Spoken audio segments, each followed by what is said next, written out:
ധനമന്ത്രി നിർമ്മല സീതാരാമൻ ബജറ്റൊക്കെ അവതരിപ്പിച്ചു കഴിഞ്ഞു. വലിയ പ്രഖ്യാപനങ്ങളൊക്കെ ഉണ്ടായി. എന്തായാലും കേരളത്തിന് പ്രത്യേക പദ്ധതികളും ഒന്നും തന്നെ ഉണ്ടായില്ല. കേരളത്തിന് വളരെയധികം നിരാശയാണ്. ഞാനിങ്ങനെ ആലോചിക്കുകയായിരുന്നു, വലിയ അടുത്തൊരു 5 വർഷത്തേക്ക് കേരളത്തിന്റെ ധനസ്ഥിതി തന്നെ നിർണ്ണയിച്ചേക്കാം ഈ ബജറ്റിലൂടെ. അത്രയധികം പ്രതീക്ഷകൾ കേരളത്തിലുണ്ടായിരുന്നു. അങ്ങനെയായിരുന്നു കേരളം ഇതിനെ ഉറ്റുനോക്കിയിരുന്നത്. നമ്മുടെ സ്ക്രീനിൽ കണ്ടതുപോലെ കേരളത്തിന് ആമമുട്ട, പിന്നെ ഒരു ധാതു ഇടനാഴി, ഇത്രയൊക്കെ ഉള്ളൂ എന്നുള്ളതാ. ആമയുടെ കാര്യം അങ്ങനെ നിസ്സാരമായി തള്ളിക്കളയണ്ട.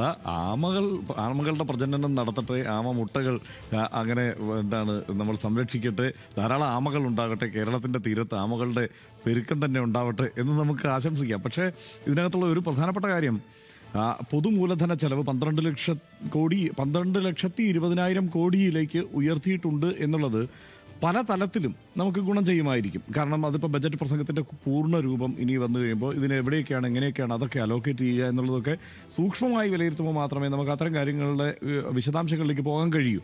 പക്ഷേ ഒരൊറ്റ നോട്ടത്തിൽ നമ്മൾ വിചാരിക്കുന്ന തരത്തിലുള്ള ഗുണം കേരളത്തിന് ലഭിച്ചിട്ടില്ല എന്ന് തന്നെ പറയാം. അതായത് കേരളം എക്സ്പെക്ട് ചെയ്യുന്ന കുറേ കാര്യങ്ങളുണ്ട്. ഇപ്പോൾ എയിംസിൻ്റെ കാര്യം നേരത്തെ ജോൺ ബ്രിട്ടാസ് പറഞ്ഞു. എയിംസ് നമ്മൾ എക്സ്പെക്ട് ചെയ്യുന്നതാണ്, ഇല്ല. അതുപോലെ തന്നെ അതിവേഗ റെയിൽ കോറിഡോർ എന്ന് പറയുന്നത് പലതരത്തിൽ ഇവിടെ ചർച്ച ചെയ്തു. ഇപ്പോൾ നഗരവികസന മന്ത്രാലയം കേരളത്തിന് അനുമതി നൽകിയതിൻ്റെ ഭാഗമായി തന്നെയാണ് ആ നിലയ്ക്ക് ഒരു ആലോചനയിലേക്ക് സംസ്ഥാന സർക്കാർ പോകുന്നത്. അപ്പുറത്ത് റെയിൽവേ മിനിസ്ട്രി തന്നെ അംഗീകാരം നൽകിയതിൻ്റെ ഭാഗമായിട്ടാണ് ഈ ശ്രീധരൻ അതിൻ്റെ പരിപാടികളുമായി നീങ്ങുന്നത് എന്നാണ് ശ്രീധരൻ തന്നെ പറയുന്നത്. അപ്പോൾ അങ്ങനെ കേന്ദ്രത്തിൽ നിന്ന് 2 അനുമതി വന്ന ഒരു പ്രോജക്റ്റിൻ്റെ അനൗൺസ്മെന്റ് ബജറ്റിൽ ഉണ്ടാവുന്നില്ല. അത് ഉണ്ടാവാത്തതിൽ നമുക്ക് നിരാശ ഉണ്ടാകുന്നത് എപ്പോഴാണ്? വേറെ 6 അനൗൺസ് ചെയ്തിട്ടുണ്ട്. 7 അതിവേഗ റെയിൽ പാതകൾ അനൗൺസ് ചെയ്തിരിക്കുന്നു. ഒരു സംസ്ഥാനത്തിന്, നേരത്തെ ബ്രിട്ടാസ് പറഞ്ഞത് തന്നെയാണ് അതിനകത്ത് കാര്യം, ഒരു സംസ്ഥാനത്തിന് തന്നെ 1-ലേറെ അതിവേഗ റെയിൽ കോറിഡോറുകൾ അനൗൺസ് ചെയ്യുന്നു. അപ്പോൾ എയിംസുകൾ അനൗൺസ് ചെയ്യുന്നു. എയിംസിന്റെ കാര്യത്തിലാണെങ്കിലും കേരളത്തെ അവഗണിച്ചിരിക്കുന്നു തോന്നുന്നുണ്ട്. ആയുർവേദ എയിംസ് അടക്കം പ്രഖ്യാപിച്ചു. ആയുർവേദത്തിന്റെ കാര്യത്തിൽ ഏറ്റവും ഗംഭീരമായ സംഭാവന നൽകുന്നത് സംസ്ഥാനം കേരളമാണ്. അതിൽ കേരളത്തെ ഉൾപ്പെടുത്തിയിട്ടുണ്ടോ എന്നുള്ള കാര്യത്തിൽ ഇപ്പോഴും അവ്യക്തമാണ് കാര്യങ്ങൾ. ഉണ്ടായിരുന്നെങ്കിൽ അത് ആ ഘട്ടത്തിൽ തന്നെ പ്രഖ്യാപിച്ചു പോയേനെ. അതുണ്ടായിട്ടില്ല. അങ്ങനെയുള്ള വലിയ പ്രഖ്യാപനങ്ങൾ, കേരളം പ്രതീക്ഷിക്കുന്ന പ്രഖ്യാപനങ്ങളുണ്ട്. പിന്നെ മറ്റൊന്ന്, ഇൻലാൻഡ് വാട്ടർ നാവിഗേഷനുമായി ബന്ധപ്പെട്ടുള്ള കാര്യങ്ങൾ, ഉൾനാടൻ ജലഗതാഗതവുമായി ബന്ധപ്പെട്ടുള്ള കാര്യങ്ങൾ. സാധാരണ ബജറ്റിൽ നമ്മൾ കണ്ടുവരാത്ത ഒരു പ്രഖ്യാപനമാണ് ആ കേട്ടത്. ഉൾനാടൻ ജലഗതാഗതത്തെ പ്രോത്സാഹിപ്പിക്കുന്നതുമായി ബന്ധപ്പെട്ടുള്ള തുടർച്ചയായ പ്രഖ്യാപനങ്ങൾ. ഏറ്റവും വേഗത്തിൽ തൊട്ടടുത്ത് ഉദ്ഘാടനം ചെയ്യാനിരിക്കുന്ന ഉൾനാടൻ ജലഗതാഗത പാത, ദേശീയ പാത എന്ന് പറയുന്നത് കേരളത്തിലാണുള്ളത്. അതിനെ ഉൾപ്പെടുത്തിക്കൊണ്ടുള്ള പുതിയ പ്രഖ്യാപനങ്ങൾ ഉണ്ടാവുന്നില്ല. അതിന് അതിൻ്റെ മെക്കാനിക് കേന്ദ്രങ്ങളും മറ്റു കാര്യങ്ങളും ഒക്കെ അനൗൺസ് ചെയ്തിട്ടുണ്ട്.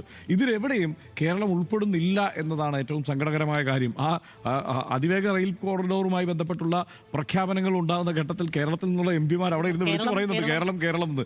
അതിങ്ങനെ വനരോധനമായി അവിടെ അവസാനിക്കുകയായിരുന്നു. പക്ഷേ കേരളത്തിന്റെ പേര് അവിടെ പരാമർശിക്കപ്പെട്ടില്ല. എനിക്ക് തോന്നുന്നു അവിടെ MP-മാരെല്ലാം, പ്രത്യേകിച്ച് ഈ ശ്രീധരൻ ഈ വട്ടിൽ ഇവിടെ ഒരു നീക്കം നടത്തുന്നു. പൊന്നാനിയിൽ ഓഫീസ് വരെ എടുത്ത് തുറന്ന് പ്രവർത്തനം ആരംഭിച്ചു. അത് കാരണം എനിക്ക് തോന്നുന്നത് അദ്ദേഹം നേരത്തെ മുഖ്യമന്ത്രിയാകുമ്പോൾ ഇരിക്കാനുള്ള ഓഫീസ് തെരഞ്ഞെടുപ്പ് മത്സരിച്ച സമയത്ത് തുറന്നിരുന്നു. അതുപോലെയാണോ എന്നുള്ളതാണ് ഇപ്പോൾ എൻ്റെ ആശങ്ക. കാരണം അദ്ദേഹം ഓഫീസൊക്കെ തുറന്ന് പ്രവർത്തനം ആരംഭിച്ചിട്ടുണ്ട്. പക്ഷേ അതേക്കുറിച്ചുള്ള ഒരു പ്രഖ്യാപനം ഉണ്ടാകുന്നില്ല എന്നുള്ളത്. പക്ഷേ എൻ്റെ ഒരു പ്രതീക്ഷ, ഈ SMEക്കുള്ള കൂടുതൽ ഫണ്ടുകളുണ്ട്, സെമി കണ്ടക്ടറുമായി ബന്ധപ്പെട്ടുള്ള പ്രോജക്റ്റിനെ കുറിച്ച് കൂടുതൽ പ്രഖ്യാപനങ്ങൾ ഉണ്ടായിട്ടുണ്ട്. ഒപ്പം ഈ മാനുഫാക്ചറിങ് ഹബ്ബുകൾ തുടങ്ങുകയും അല്ലെങ്കിൽ അതിനു വേണ്ടിയിട്ടുള്ള സഹായങ്ങൾ ഉണ്ടാവുകയും ചെയ്യും. അത് പൊതുവായി കേരളത്തെ സഹായിക്കുന്ന കുറേ കാര്യങ്ങളുണ്ടാകും. കേരളത്തിലെ IT സെക്ടറിനെ ഒരുപക്ഷെ അത് സഹായിച്ചേക്കാം. അതുപോലെ ഈ സ്റ്റാർട്ടപ്പിനുള്ള പ്രത്യേക അവസരങ്ങൾ, സ്റ്റാർട്ടപ്പിനെ ബൂസ്റ്റ് ചെയ്യുന്ന തരത്തിലുള്ള പ്രഖ്യാപനങ്ങൾ ഉണ്ടായിട്ടുണ്ടല്ലോ, അത് പൊതുവായി പ്രയോജനപ്പെടാം. അതായത് ഇപ്പോൾ ആദ്യം തന്നെ പ്രസംഗിച്ച് തുടങ്ങിയപ്പോൾ തന്നെ നിർമ്മല സീതാരാമൻ പറഞ്ഞത് ഇത് യുവാക്കളെ ലക്ഷ്യം വെച്ചുള്ള ബജറ്റാണെന്നാണ്. അത് തന്ത്രപരമാണ്, അടിസ്ഥാനപരമായത് തന്ത്രപരമായ നിലപാട്. കാരണം ഇന്ത്യ ഇന്ന് ചരിത്രത്തിലെ ഏറ്റവും വലിയ തൊഴിലില്ലായ്മയിലൂടെ കടന്നു പോകുന്ന കാലമാണ്. കഴിഞ്ഞ 45 വർഷത്തെ ചരിത്രം എടുത്താൽ ഏറ്റവും വലിയ തൊഴിലില്ലായ്മ നിരക്ക് ഇന്ത്യയിലുണ്ട്. ഏറ്റവും ലക്ഷക്കണക്കിന് കോടി തൊഴിലവസരങ്ങൾ നൽകും എന്ന് പ്രഖ്യാപിച്ചിരുന്ന ആ സാഹചര്യം ഇപ്പോഴില്ല. സർക്കാർ ജോലിയിൽ നിയമനങ്ങൾ നടക്കുന്നേയില്ല. ഏറ്റവും കൂടുതൽ ഇന്ത്യയിൽ PSC നിയമനങ്ങൾ നടക്കുന്ന സ്റ്റേറ്റ് കേരളമാണ്. ചെറിയ സംസ്ഥാനമാണ്. 1% ഭൂമിയാണ്. ഇന്ത്യയുടെ 1% ഉള്ള കേരളത്തിലാണ് ഏറ്റവും കൂടുതൽ ഈ PSC നിയമനങ്ങൾ നടക്കുന്നത്. അതിനപ്പുറത്തൊരിടത്തും ഇതൊന്നും നടക്കുന്നില്ല. അപ്പോൾ അത്തരമൊരു സാഹചര്യമുള്ളപ്പോൾ യുവാക്കൾ അസംതൃപ്തരാണെങ്കിൽ അവരെ അഡ്രസ്സ് ചെയ്യുക എന്നുള്ളതാണ്. അതിൽ ഈ പ്രഖ്യാപനങ്ങൾ ഉണ്ടായിട്ടുണ്ട്. ചിലപ്പോൾ യുവാക്കളെല്ലാം ഇനിയിപ്പോൾ സ്വന്തമായിട്ട് ബിസിനസ് ചെയ്യുകയോ ഇത്തരം കാര്യങ്ങളിലേക്കൊക്കെ കടക്കുകയോ ചെയ്യുക, അങ്ങനെ തൊഴിൽ കണ്ടെത്തുക എന്നായിരിക്കും ഉദ്ദേശിക്കുന്നത്.